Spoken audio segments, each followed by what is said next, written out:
Hello and welcome to Food Neighbourhoods on Monocle Radio. I'm Monica Lillis and once again we're visiting the places locals love for their food and drink. City nudging Surry Hills was once the industrial hub of Sydney's rag trade, but now flotillas of cafés, restaurants, wine bars and hotels occupy its former warehouses, brick buildings and iron fence terrace houses. Sydney's culinary and lifestyle revolution has come to life in this area, bringing a round-the-clock kick for morning larks and night owls alike. Tamara Thiessen takes us on a tour. From the 1920s, Surry Hills was a land of slums, strip clubs and low-life pubs. Nothing sophisticated about it. In the past few years, driven by a young urbane population of professionals and artists, Surry Hills has become a foodie mecca, perfectly pivoted between Central Station, the Chinese flavours of Haymarket and the city. At the Ace Hotel, housed in the historic Tyne House brick factory, the neighbourhood's industrial heritage is on show in the concrete walls, rustic brass and timbers.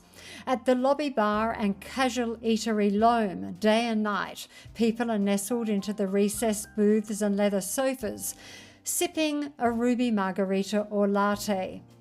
At the 18th floor restaurant Kiln, which has views over the city, former Noma chef Beau Clugston is at the helm.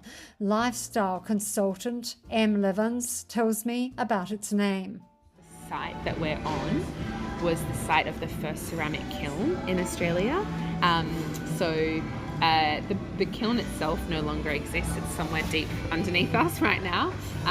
But you see the brickwork of the building. I think this is like 1910, this building. Unfortunately, the chef is away when I visit. Em says he looks to native bush ingredients for inspiration in iconic dishes such as the Skull Island prawns, flavoured with native green paste and strawberry gum, and grilled leeks wrapped in paper bark, served with Montforti cheese and caviar-like blobs of finger lime sourced from the rainforest. He had been part of the Noma team when they did Noma Australia in 2016. So in 2015 he'd spent 6 months touring Australia, meeting with Indigenous elders and learning about some of their techniques and use of those native ingredients. And now he's back in Australia for the first time since actually applying that knowledge, which is amazing. So you go up there and you smell the smells of the Australian bush, because on the fire he's using paper bark to wrap leeks.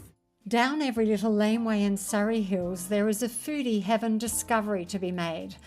Like matcha and onigiri shop Parami, nestled into the trees between apartment blocks and graffitied walls. Stepping out of the hotel in the morning, I stumble upon the hole-in-the-wall AP Bakery in bird-tweeting Commonwealth Street, which says it goes against the grain by working directly with farmers and milling their own flour. Pastry heaven, I pick a superb hot cross bun and fenugreek and sesame loaf, but will soon return to try other delights such as the roasted buckwheat pain au chocolat, the mango, coconut and almond danishes, and zucchini flour, salt bush and curd focaccia. Strong latte? Strong latte? Yeah, sounds good, thank you. What's your name? Tamara.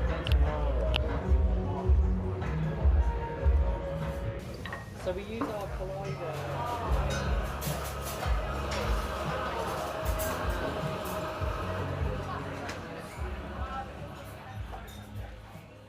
Just around the corner is my caffeine target, Single O, where the usual breakfast mob is seated at the little wooden tables in Reservoir Street and perched on bathroom stools along Hands Lane. A 2-decade-old plus espresso tour de force, far from the days of ubiquitous flat whites, aficionados are lining up at the Sideshow Specialty Brew Bar for takeaways on tap, such as the iced oat latte. Ross, the Londoner barista, has heard all about Surry Hills' less than glam former self. But I love this area. It feels like a community, which is an amazing thing to find in the centre of a city. It feels local, it feels friendly and welcoming, and I think that fits with Single O, and I like to think that we're a part of that. it's a bit of a cold place. Well, yeah, absolutely. And obviously now there's a big sort of tourist following, but it still feels like there's a dedicated core of locals who come, get their coffee, and have been doing so for a decade.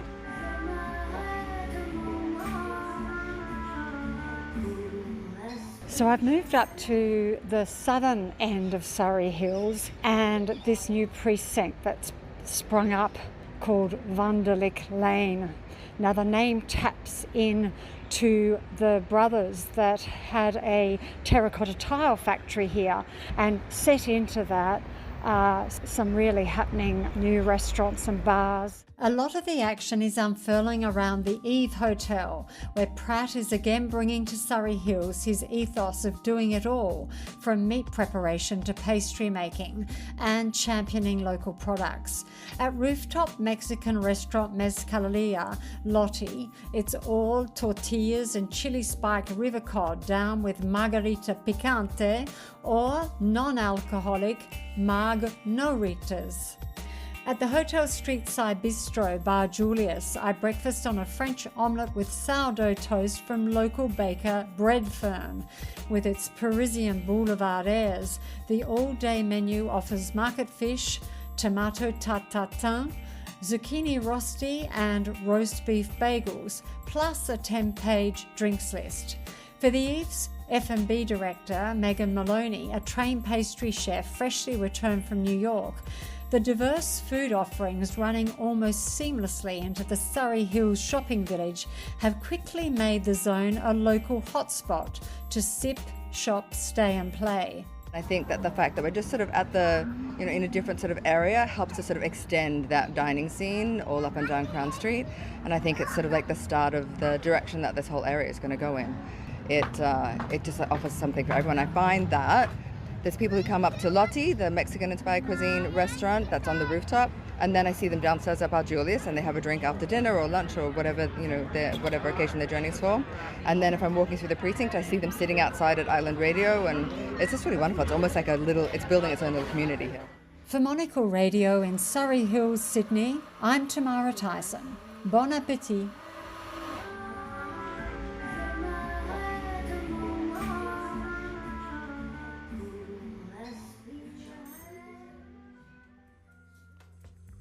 Food Neighbourhoods is a Monocle production from the team behind the menu.